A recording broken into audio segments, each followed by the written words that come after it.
Bueno, antes de iniciar, presentarme, yo soy Fabián Gallardo. Actualmente estoy trabajando en lo que viene a ser ciencia abierta dentro de la universidad. Me gustaría saber si escuchan y a medida que vayan saliendo inquietudes, pueden ir escribiéndolas directamente en el computador, ¿ya? O dentro de la barra de preguntas, ¿sí? Em, yo, en lo personal, me gusta primero conocer también respecto a ustedes, por ejemplo, a qué se dedican, cuáles son sus áreas de trabajo también, por qué también les llamó la atención participar hoy día de esta actividad. Eso para mí es sumamente importante. Eh, Antes de dar como un inicio, ya que esto es algo más conceptual dentro, vamos a ver un poco el por qué también empieza este movimiento que quizás muchas veces está asociado a otros movimientos que ya se vienen gestando desde hace mucho tiempo atrás, pero solo que ahora se empezó como a conceptualizar y se empezó a reunir todas estas distintas formas de hacer ciencia y se le ha denominado como actualmente la conocemos como ciencia abierta. ¿M? Eh, por ejemplo, Paulina, Juan, ¿ustedes a qué se dedican? Viviana también, ¿qué trabajan? Y si, por ejemplo, quieren compartir alguna idea, yo dejé un enlace, ahí compartí un enlace al Docs, que es la misma presentación, donde ustedes pueden agregar ahí qué es lo que tienen o bien qué es lo que piensan ustedes respecto a la ciencia abierta. Puede ser una opinión o bien a qué lo asocian, ¿ya?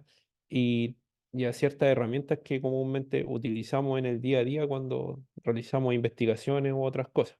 Mm. Eh, Preguntas hasta ahora, consultas. Me gustaría dar unos minutos para que empezáramos a llenar esto, ¿ya?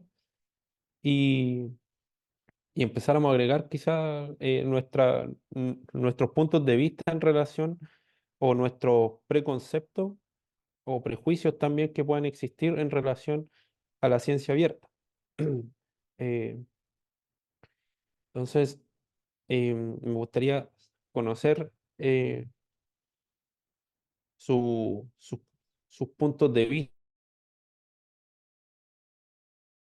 Ya, por ejemplo, Oxalis, acá, bueno, ella es estudiante de doctorado y, bueno, también ha trabajado aquí en las temáticas o le llama la atención los temas relacionados a esta área en particular. ¿Mm? Eh, por ejemplo, me gustaría hacer una consulta y que me respondieran ya a través del chat, puede ser. ¿Qué se les viene a la cabeza cuando decimos ciencia abierta? ¿Qué es lo qué- en qué automáticamente lo asociamos? O sea, ¿en qué pensamos cuando hablamos de ciencia abierta?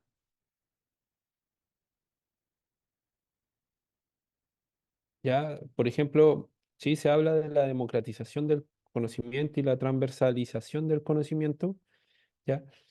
Eso pensando también desde la perspectiva un poco más inter y transdisciplinar, que puedan tener ciertos procesos, ¿m? También invitar a participar a otras áreas del conocimiento o otras disciplinas que a veces no están muy relacionadas con las nuestras en estos procesos, ¿ya? Eh, ya, por ejemplo, libre acceso a los insumos y productos de investigación, ¿sí? Vamos a... Ya eso también es una de las líneas que también se trabaja bastante en lo que es la ciencia abierta. Si quieren, pueden abrir su micrófono y pueden dar una opinión, ¿ya? Promoción también del conocimiento científico, entre otras cosas. Mm. Bueno, las respuestas que fueron dando sus compañeros dentro de esta sesión no están alejadas de lo que viene a ser el concepto de ciencia abierta. ¿M?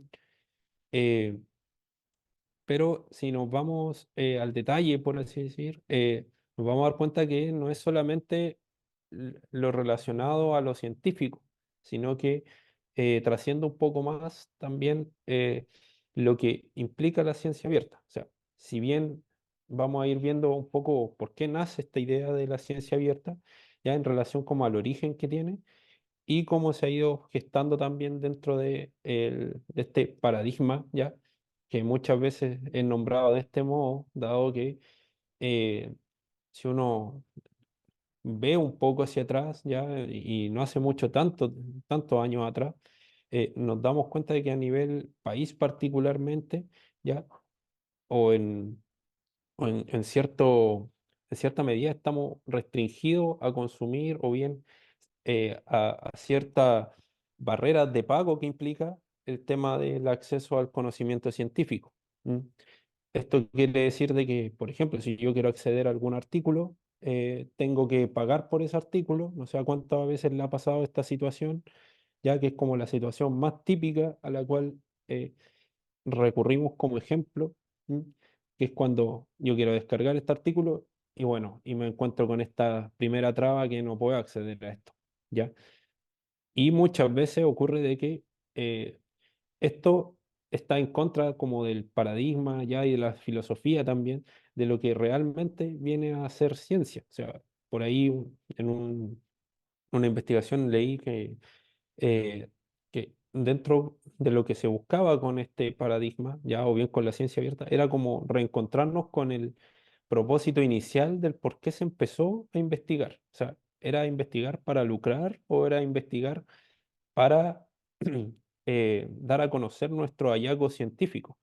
Eh, entonces, ahí también viene un poco de esta idea también de ver una calidad también dentro de las investigaciones, empiezan a surgir ciertos movimientos editoriales también empiezan a jugar un rol, empiezan a jugar un rol un poco más importante dentro de lo que es la difusión, la divulgación del conocimiento, y ahí es cuando se empieza a generar este cuestionamiento del que por qué tenemos que pagar por algo que también es un derecho humano, o sea, el derecho a la información. Entonces, ahí empieza a generarse este paradigma y también las prácticas que conllevan a este paradigma. En muchas ocasiones se habla de este conocimiento o bien este paradigma de ciencia abierta con ciencia cerrada en algunos casos, ¿m?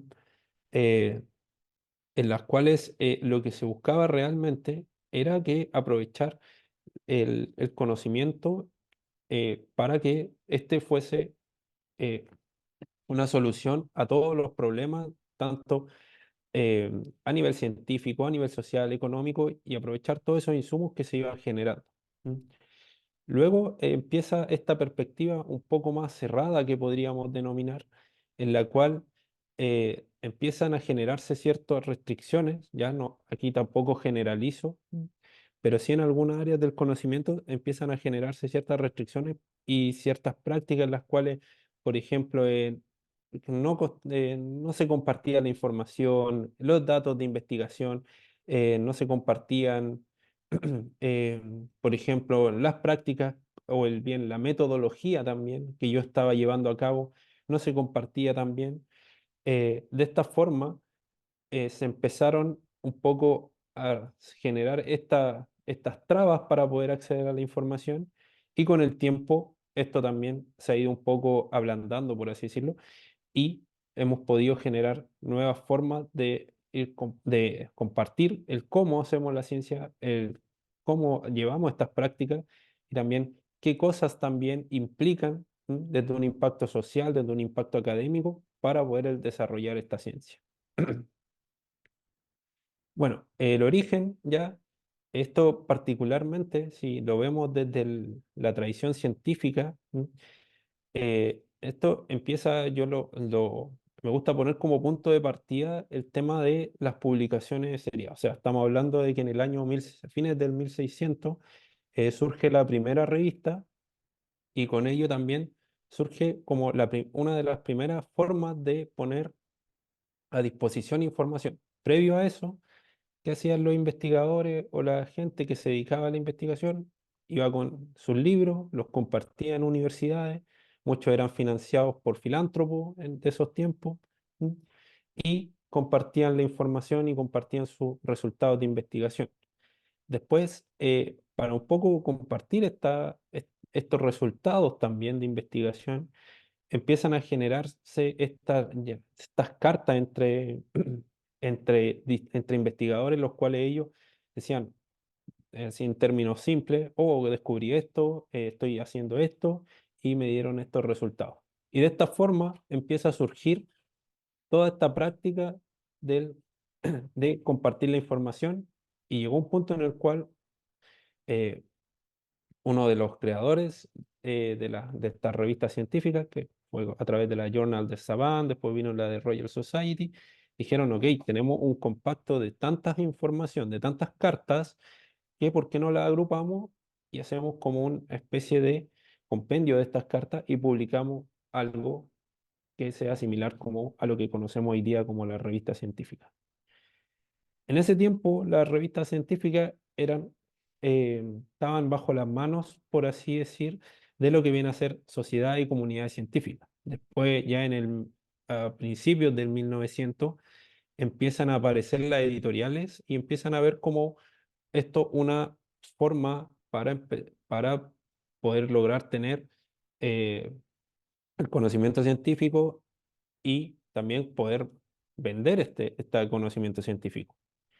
Y después, tras la Segunda Guerra Mundial, que también vino una explosión en cuanto a la producción del conocimiento científico, empiezan a surgir lo que conocemos hoy día también como estas métricas, ya que viene a ser el factor de impacto, ya creado por Andrew Garfield, quien en el principio no fue con el propósito de que se lucrara con estas métricas, sino que se hizo para ver en qué invertíamos como bibliotecólogos, ¿ya?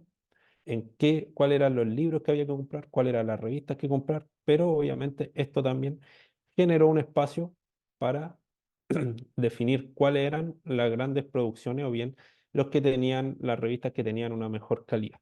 ¿Mm?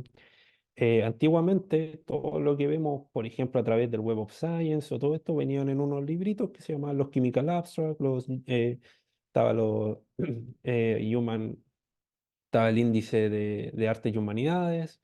Entonces, todo eso venía en pequeños libritos con resúmenes y ahí se compartía esta información. Y eso eran los Chemical Abstract, los Journal Citation Abstract, etcétera. Y así uno se daba cuenta cuáles eran las revistas, entre comillas, que tenían un factor de impacto mucho mayor. ¿M?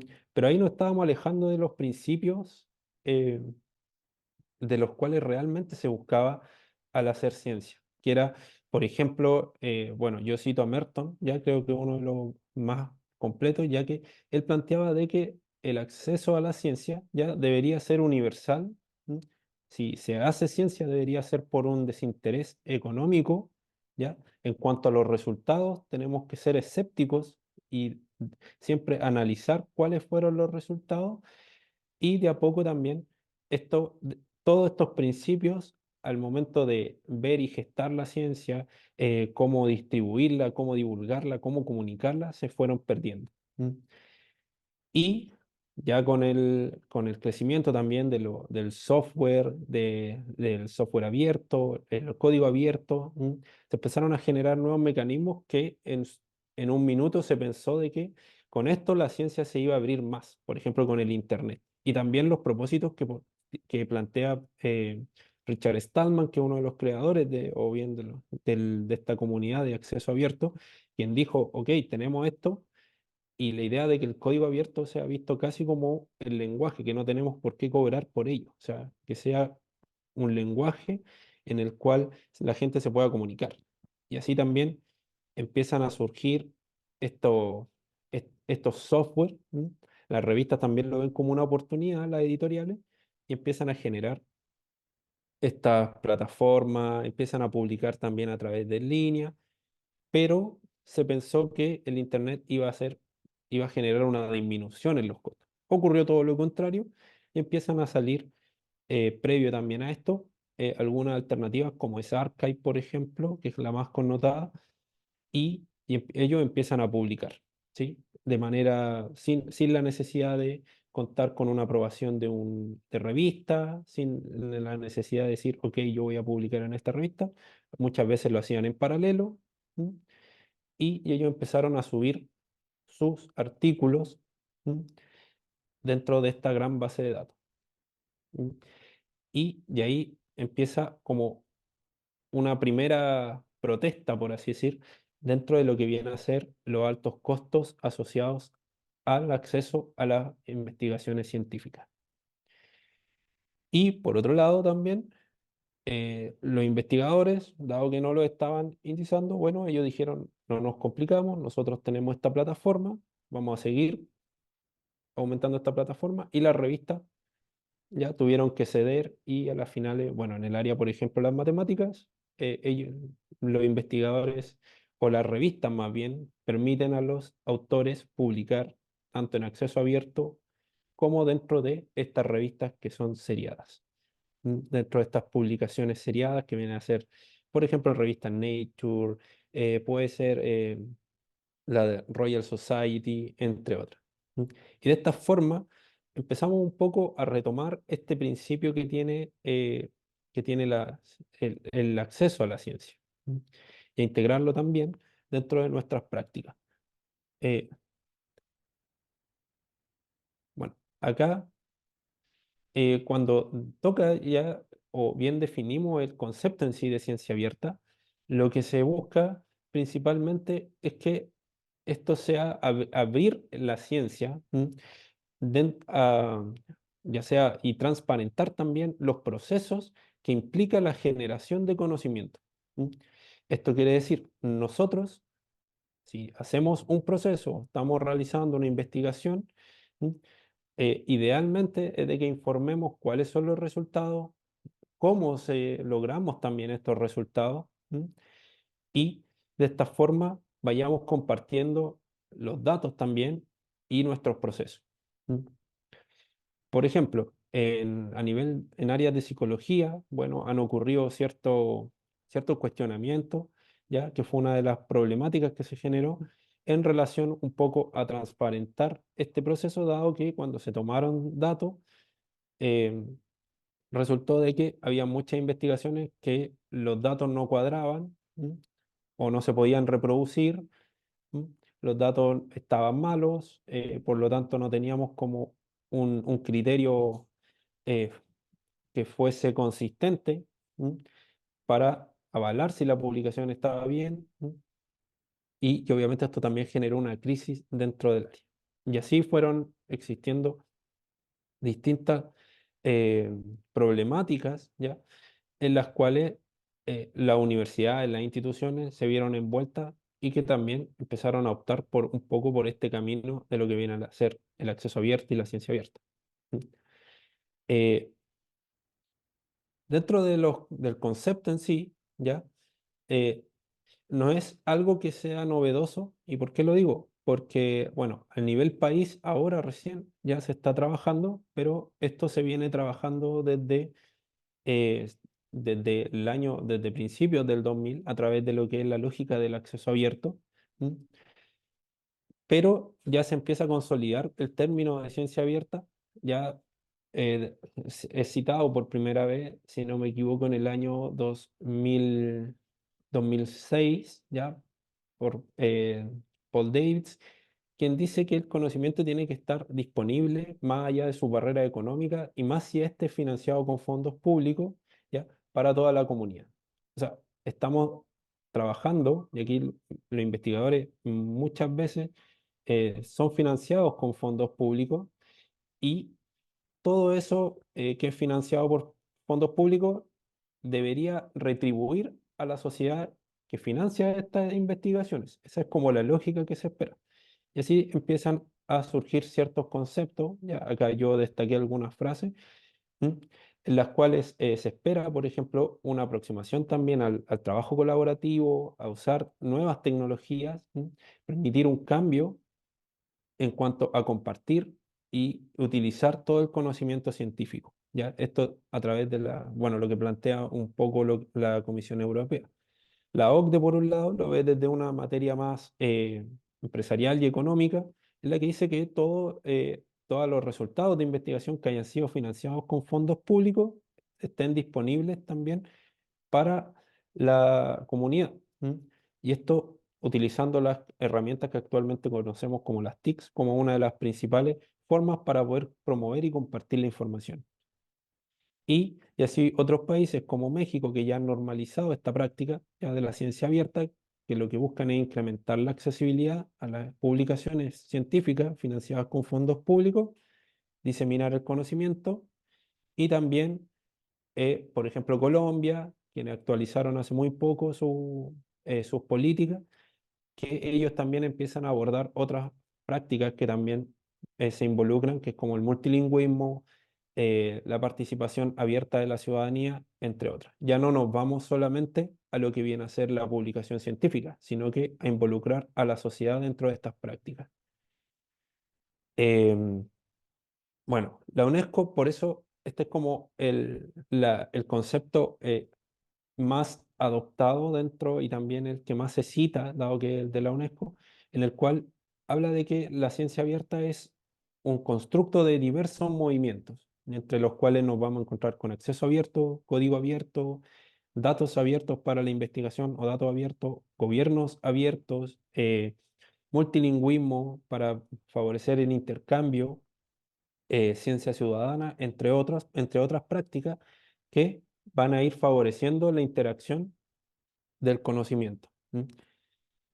Y bueno, de esta forma, ya que yo quiero que se queden, nos vamos a quedar un poco con este concepto de ciencia abierta, que no lo asociemos, por ejemplo, sí, o no lo veamos solamente orientado al acceso abierto, sino que abramos un poco más el espectro y digamos, ok, cuando hablamos de ciencia abierta, ¿de qué hablamos? ¿Hablamos solamente de acceso abierto, de compartir el artículo, de poder acceder al artículo? ¿O hablamos también de la interacción que existe entre investigadores con la ciudadanía, por ejemplo, entre compartir y dar a conocer cómo yo llevo estas prácticas, ¿m? También cómo comparto la información o genero también redes de intercambio con pares que sean de las mismas áreas del conocimiento o también con otros que no lo sean, que eso también es sumamente importante. ¿Mm?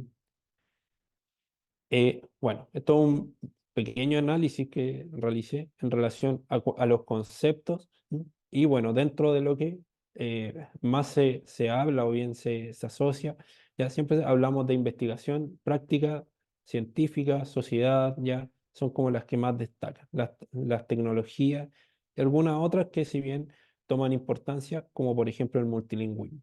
¿Mm? Uno cree que como Latinoamérica, ya como región, nosotros estamos un poco atrasados en cuanto a estas prácticas, pero no, todo lo contrario. O sea, estamos bastante avanzados, dado que ahí tenemos, por ejemplo, Ese Cielo, Redalic también, como plataformas que han retomado esta práctica del acceso abierto. Y también considerar de que a nivel latinoamericano, cerca del 80%, entre un 80 y 90% de lo que es investigación científica es financiado con fondos públicos. Entonces, ya eso genera un mayor interés también para poder retribuir esta información, ¿ya? Y ponerla a disposición para otros investigadores también. Hasta ahora, preguntas, consultas, si tienen dudas, consultas, pueden ir haciéndolas, no tengo ningún problema, y pueden levantar la manito, así que ahí vamos avanzando. Mm. Bueno, hasta ahora no, no, ya. Eh, bueno, al hablar también de lo que son los valores y principios, ya, a los cuales apelamos también como ciencia abierta y como un compromiso dentro de lo que es esta práctica ya de favorecer el acceso a la información, cuando sobre todo si esta es financiado con fondos públicos, ¿m? Es obviamente buscar que la calidad también de la información y la integridad de estos datos o bien de los resultados sean de mejor calidad, valga la redundancia, que esta información pueda ser utilizada tanto ya no solo por mí para entregar una publicación, sino que visualizar más allá y que pueda favorecer no solo el resultado que puede ser un artículo, sino que, o bien la tesis, sino que también los datos o bien los procesos que yo estoy llevando a cabo para generar nuevas investigaciones, ¿m? contribuir también al acceso a la investigación y al acceso a la formación e información. ¿M? Por eso se habla de equidad y justicia, y también generar una diversidad e inclusión de la sociedad dentro del proceso científico, que es lo que se conoce también como ciencia ciudadana. ¿M? Y bueno, los principios como que rigen esto, bueno, la transparencia, el control, la crítica también, que eso, y ahí retomamos un poco, nos vamos a los años 50 con lo que planteaba un poco Merton, la reproducibilidad de la información, de que si, por ejemplo, yo comparto datos, esto yo los pueda reproducir y también se puedan generar resultados que puedan ser similares, o bien también pueda acceder sin ninguna traba asociada a formato abierto u otras cosas. ¿Mm? No sé si acá, bueno, yo creo que todos hemos trabajado con Excel.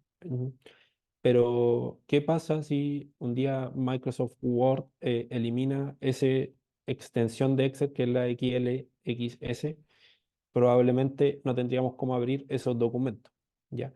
Y ahí se genera una problemática, o bien empiezan a cobrar para poder utilizar ese software en particular, que es lo que hacen, pero particularmente para que esa extensión quede solamente de uso asociada al Microsoft Word o al Microsoft Excel en este caso, ahí estaríamos en problemas porque ya no estaríamos usando un formato que sea abierto. Entonces, estaríamos como truncando, ¿m? Y también evitando el acceso para poder visualizar esos datos de investigación o esa información. ¿M?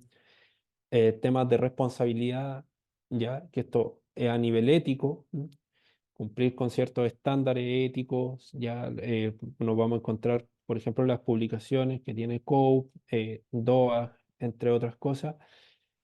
Fomentar también la colaboración entre distintas disciplinas, y también flexibilizar también en cuanto al uso del contenido, ¿ya?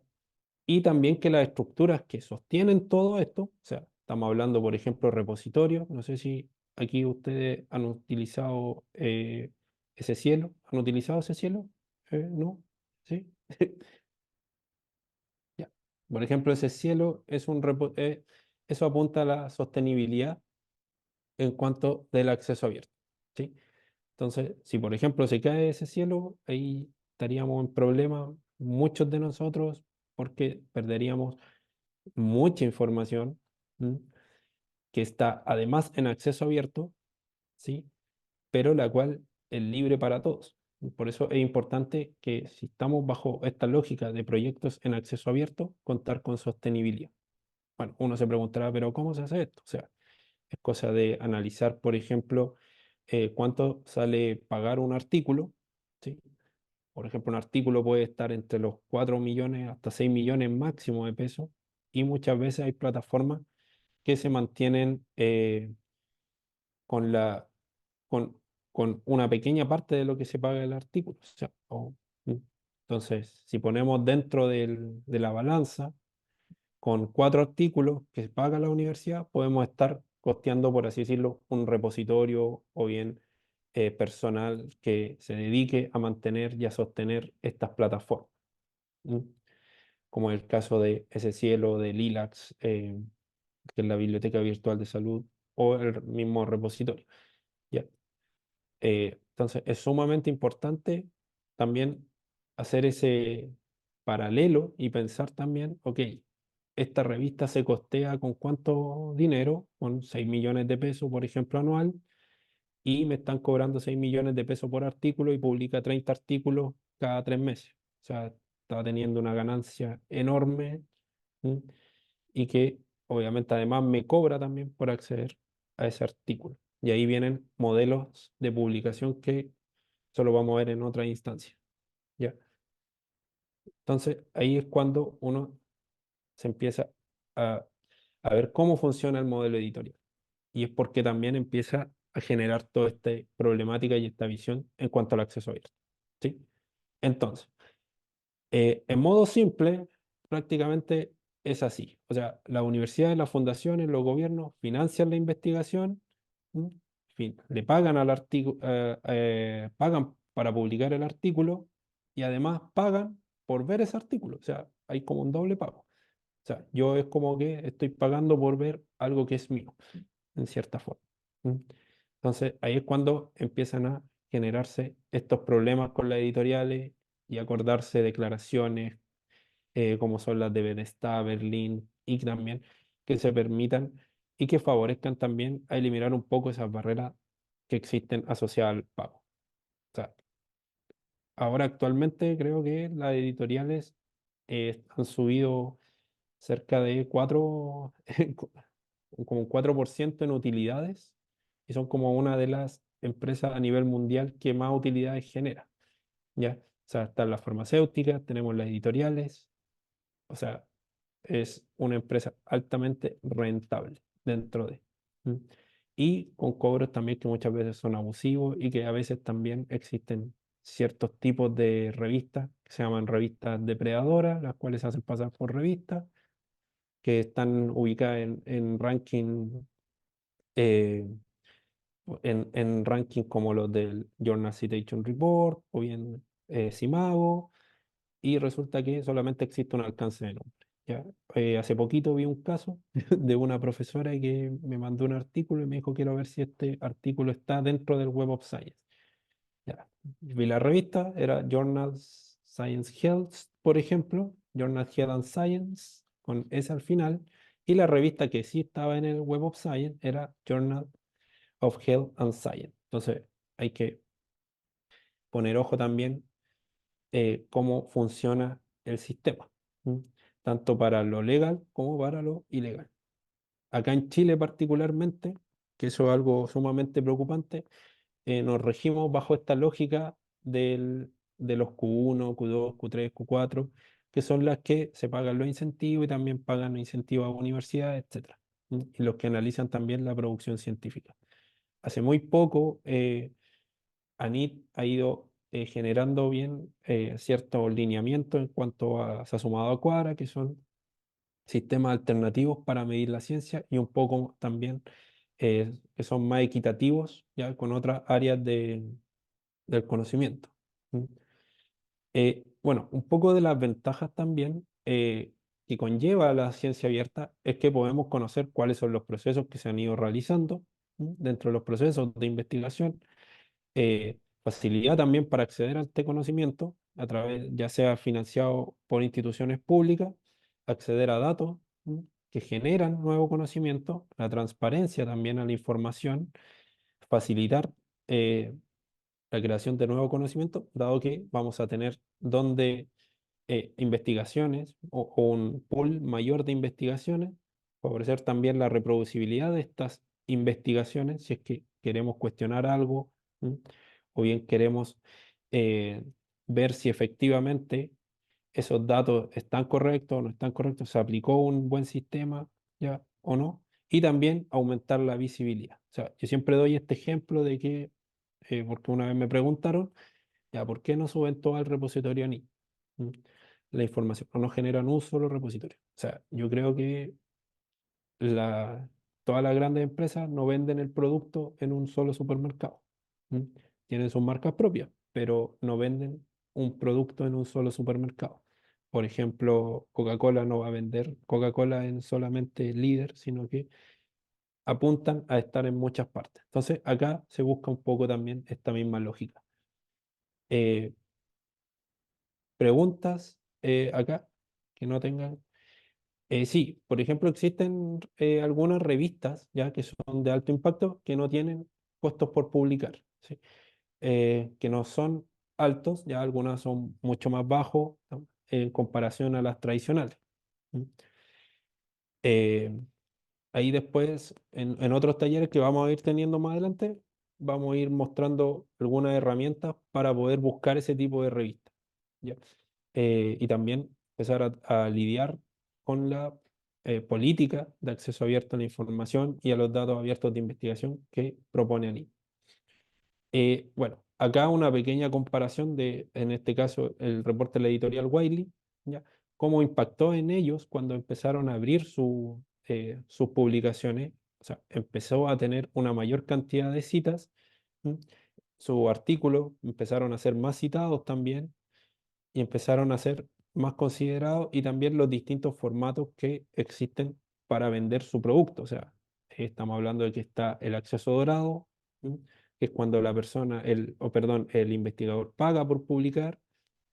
Están los accesos diamante, que son estas revistas que son libres de costo, tanto para el autor como para el usuario, y todo este sistema híbrido que de hecho en Europa lo están un poco eliminando, ya está, a través de ciertos decretos, no lo están considerando para proyectos, etcétera, que son publicaciones que o empresas editoriales que exigen el pago para poder acceder a ciertos artículos, pero también hay artículos que son de acceso libre y además publican, exigen la suscripción del artículo, o sea, o de la colección, de la revista.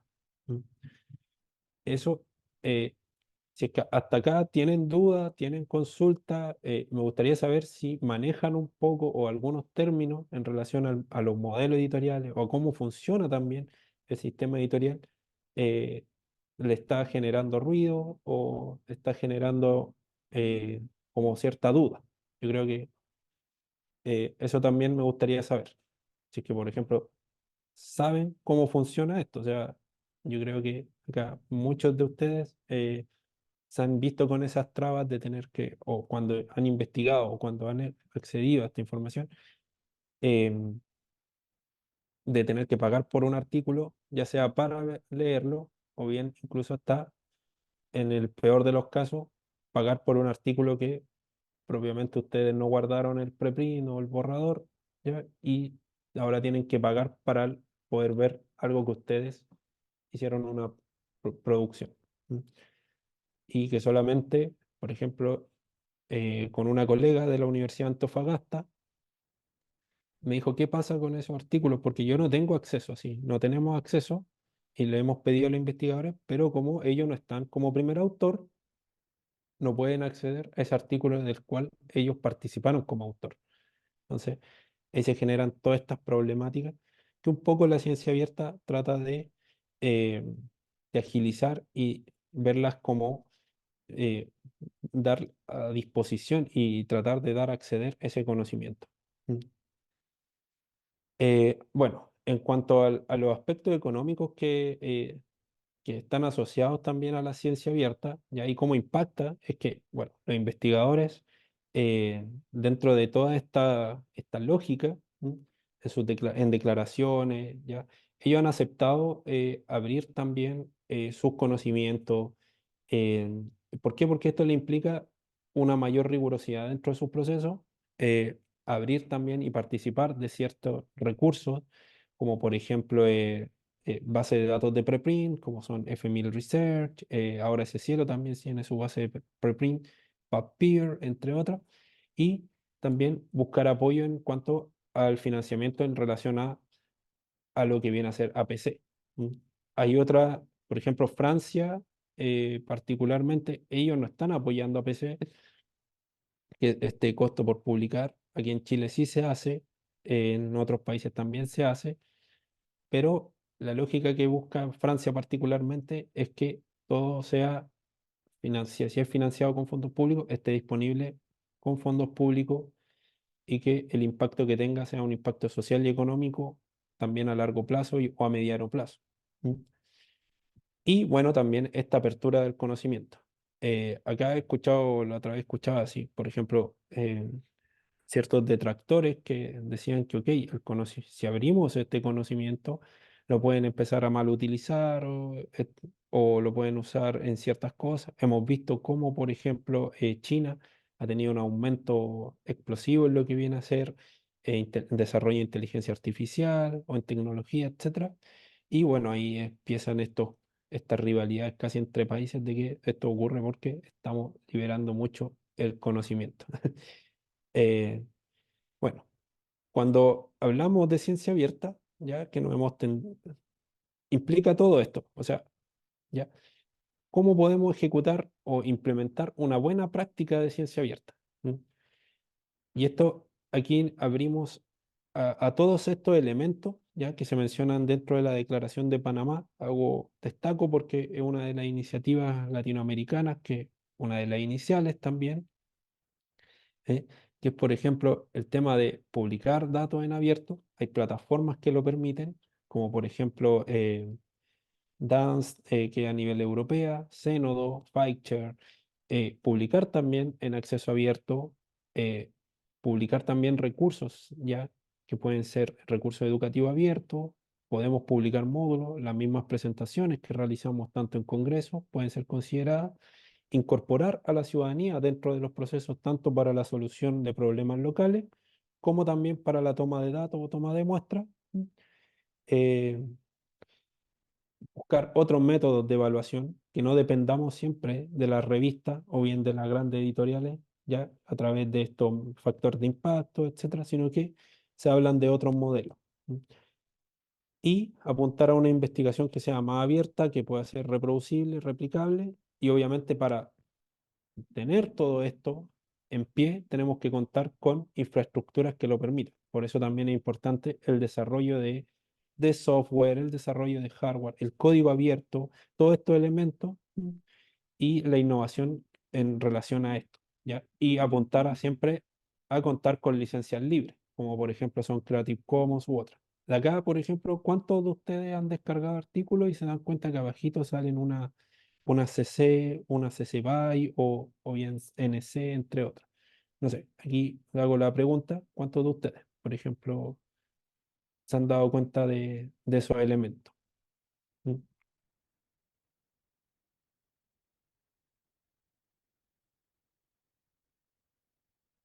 ¿No? Ya, nadie, ya parece, ya. Por ejemplo, Viviana, ya, Viviana Herrera, ¿quién más tengo por acá? Paulina, David y Felipe, Ana, ¿quién de ustedes?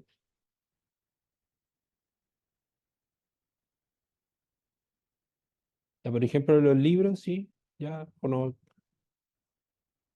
ya es sumamente importante de fijarse en eso. ¿Por qué?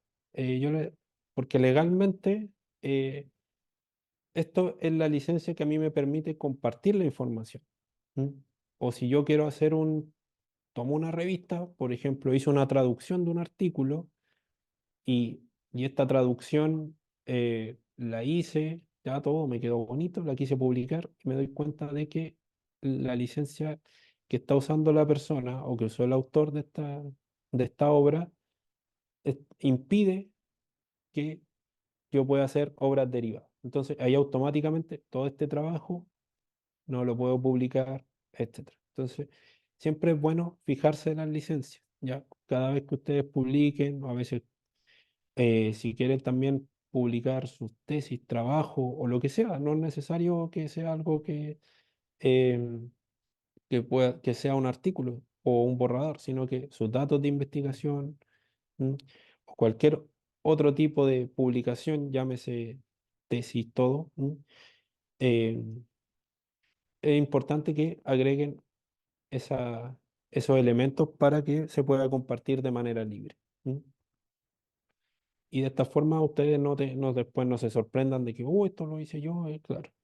Eh, y obviamente esto también acredita de que usted tiene que ser citado como corresponde. Bueno, acá otros elementos que están dentro de lo que viene a ser la ciencia abierta, ¿m? Que por ejemplo pueden ser guías políticas como las que actualmente tenemos en Chile, que es esta política de acceso abierto a los datos de investigación, ¿m? Tema de Open Data, ¿m? Que de ahí nace también el Big Data, todas estas cositas que vamos revisando, tema de las métricas alternativas, ¿m? Entre otras cosas.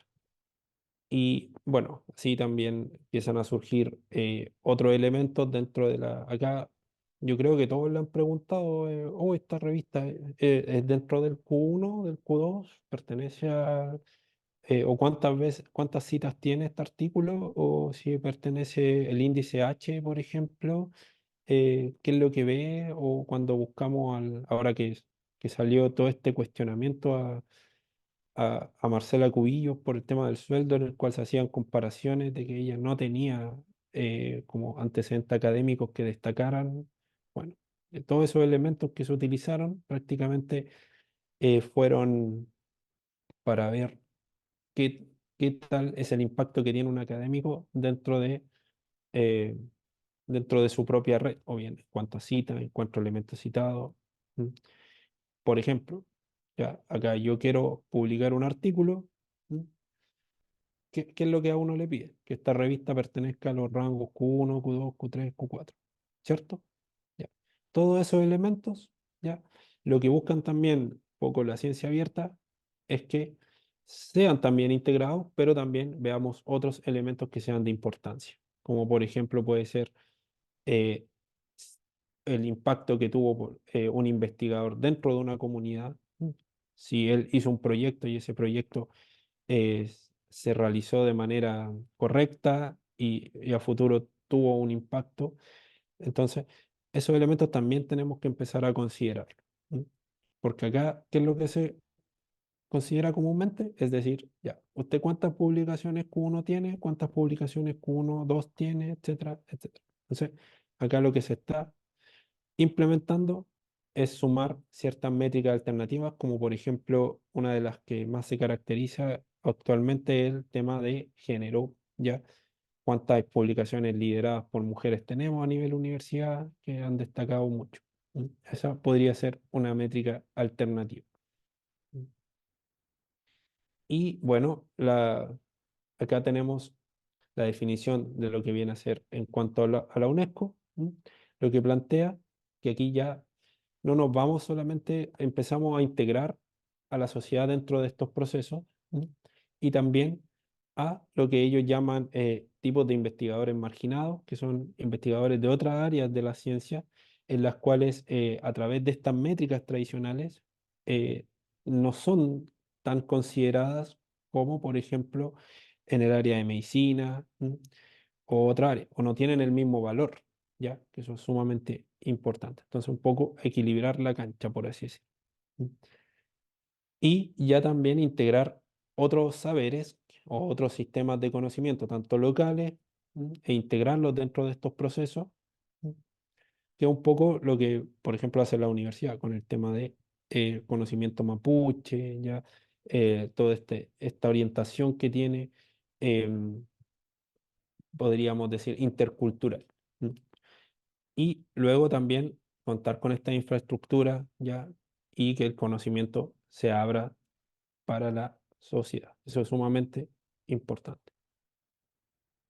Bueno, acá esto yo lo voy a compartir para que si quieren lo revisen ahí con calma, pero dentro de los elementos, bueno, está acceso abierto, datos abiertos, investigación reproducible y también se empiezan a añadir nuevos elementos como la innovación abierta, hardware abierto, em, ciencia ciudadana y participativa y diálogos abiertos con otros sistemas de conocimiento.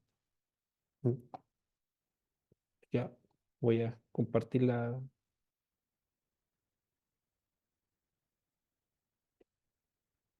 Acá, por ejemplo, bueno, destaqué algunos elementos que, de hecho, no, perdón, aquí, que son los elementos con los cuales generalmente nos vamos a ir encontrando y que a través de la inteligencia artificial se han ido incorporando, como por ejemplo el código abierto, temas de acceso al tema científico, revisión por pares, datos abiertos de investigación, ¿m? Que gracias a todos estos mecanismos podemos y funciona en parte la ciencia, o sea, la inteligencia artificial, o sea, cómo ha impactado también dentro de estos movimientos. Y bueno, el tema de ciencia ciudadana, que creo que es uno de los puntos que siempre queda como poco relegado dentro de lo que viene a ser la ciencia abierta, o bien no se entiende mucho, ya dado que cuando me toca hacer presentaciones o hablar, ¿qué es lo que me dicen? No, yo hago ciencia ciudadana. Ya, ¿y usted qué es lo que hizo en ciencia ciudadana? No, yo fui a presentarle a unos niños qué hice en el proyecto. O sea, eso no es ciencia ciudadana. Usted no cumple con las bases, por así decir, dentro de lo que usted hizo en su proyecto. O sea, ciencia ciudadana es ir más allá, sino que integrar a esa comunidad dentro del proceso científico. Por ejemplo, levantamiento de datos. Una de las primeras iniciativas que se hizo fue el proyecto WELL. Esto estamos hablando en el año 1700, por ahí o antes, en el cual uno de los investigadores empezó a analizar las corrientes oceánicas. Para ello dispuso de la Armada Británica. Dijo, ok, necesito gente que me apoye en esto y que cada ciertas cantidad de horas vaya registrando cómo se mueve la marea. ¿Mm? Y ahí, bueno, invitó a gente a que participara y de esta forma empezó a generar esta bitácora, se empezaron a tomar estos datos, pero estos datos los tomó toda la comunidad, o sea, que quiso participar. ¿Mm?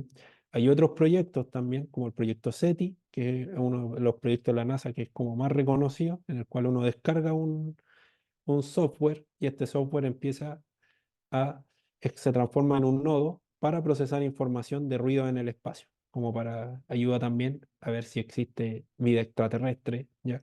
Entonces, es uno de los proyectos como más mencionados dentro de lo que viene a ser prácticas ciudadanas. EVIR también, que es para el tema del avistamiento de aves, entre otras cosas. ¿Mm? Entonces, ahí nos damos cuenta de que ya no es solamente ir, presentar, sino que es ir y hacer participar a la gente, conocer su problemática, dar una posible solución o en algunos casos también enseñarles a llevar a cabo ciertos procesos científicos de levantamiento de datos de información. ¿Mm? Acá Campus Pucón hace estas actividades, los cuales llevan a gente al lago, por ejemplo, hacen tomar muestras del lago, lo hacen examinar estas muestras y de esta forma todos contribuyen un pequeño granito de arena en lo que viene a ser, en lo que viene a ser una posible investigación a futuro. Bueno, pero uno de los temas que siempre surge la duda es qué tan abierto es todo esto. O sea, ¿vamos a abrir todos los datos de investigación o vamos a abrir algunos? ¿O cómo funciona? ¿Qué pasa si yo estoy trabajando con niños de colegios vulnerables o bien con personas en tercera edad, etcétera? ¿Ya? Y yo estoy trabajando con datos personales. ¿Ya? Todo esto la ciencia abierta igual lo considera. ¿Mm? Entonces, por eso también existen ciertas tácticas para poder anonimizar la información y generar procesos de curatoría de datos. Bueno, cosas que la ciencia abierta obviamente impide ya dejarlo abierto. ¿Mm? Dentro de los principios FAIR se habla de tan abierto como sea posible y tan cerrado como sea necesario. Entonces, no podemos abrir toda la información. Por ejemplo, si abrimos una patente de invención, automáticamente su patente, o usted participó de un congreso ya, y después fue a inscribir esto al INAPI o a la OMPI y está haciendo las gestiones, automáticamente su invento o su patente pierde la novedad. Y esto obviamente quiere decir de que usted no la va a poder registrar. Denominaciones de origen, por ejemplo, el tomate Dangol ya tiene su denominación de origen, entonces yo no puedo llegar y decir voy a plantar tomate Dangol en tal lado y no dar este crédito a las personas correspondientes. Eh, Información que no sea divulgada. Aquí también vienen acuerdos que puedan estar trabajando ya con ciertas empresas en los cuales no podemos eh, divulgar hasta que existan acuerdos de por medio. Entonces, eh, siempre tenemos que tener ciertas consideraciones en relación a qué es lo que vamos a publicar. ¿Mm? Por ejemplo, puede ser un conocimiento tradicional, no sé, eh, a veces hay remedios que son caseros donde la cura, dicen, era peor que la enfermedad y no podemos dar a conocer algo que está haciendo mal a la sociedad. Entonces, ahí también o tenemos que darla a conocer y ser cautelosos en el sentido de explicar de que esta es una mala práctica, ya que no hay que hacerla. Entonces, todo eso son motivos eh, de consideración. Y ya, bueno, para cerrar también, considerar que es la política actual de la NIC. Esto yo creo que lo vamos a ver en otra, en otra clase y también vamos a enseñar a hacer planes de gestión de datos, pero no puedo, como se dice, no se puede ver todo esto si es que no hay nociones o bien no se conoce y no se sabe qué es bien la ciencia abierta, porque ahí ya es como querer hacer una casa en la arena y obviamente no vamos a llegar a nada, vamos a tener choques de conceptos, vamos a ir retrocediendo más que avanzando. Entonces, por eso los invito ahí después a seguir participando de estos talleres y que también ahí vayamos trabajando sobre estas temáticas. ¿Mm? Esto era un poco más teórico. ¿Mm?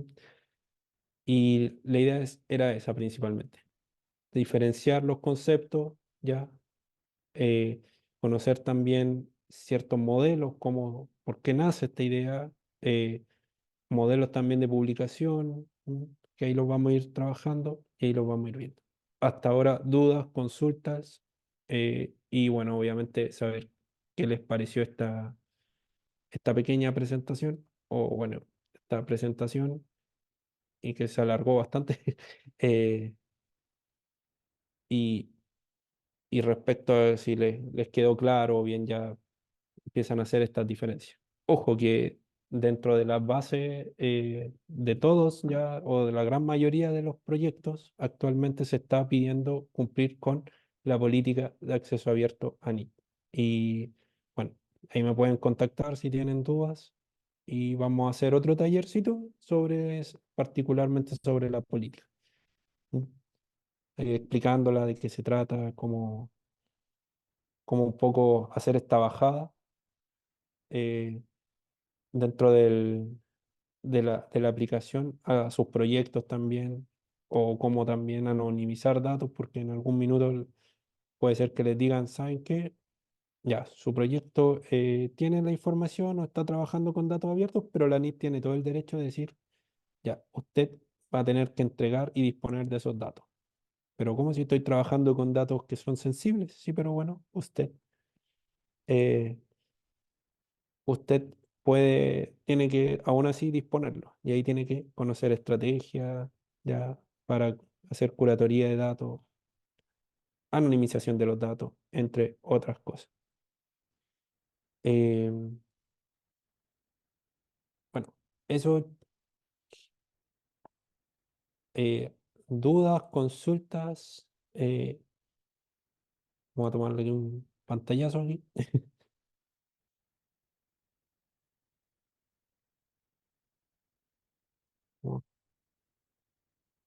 Yo agradezco su tiempo, su disposición y bueno, más que nada, esto también es para que sepan de que hay alguien que puede ayudarlo a ustedes en estas temáticas.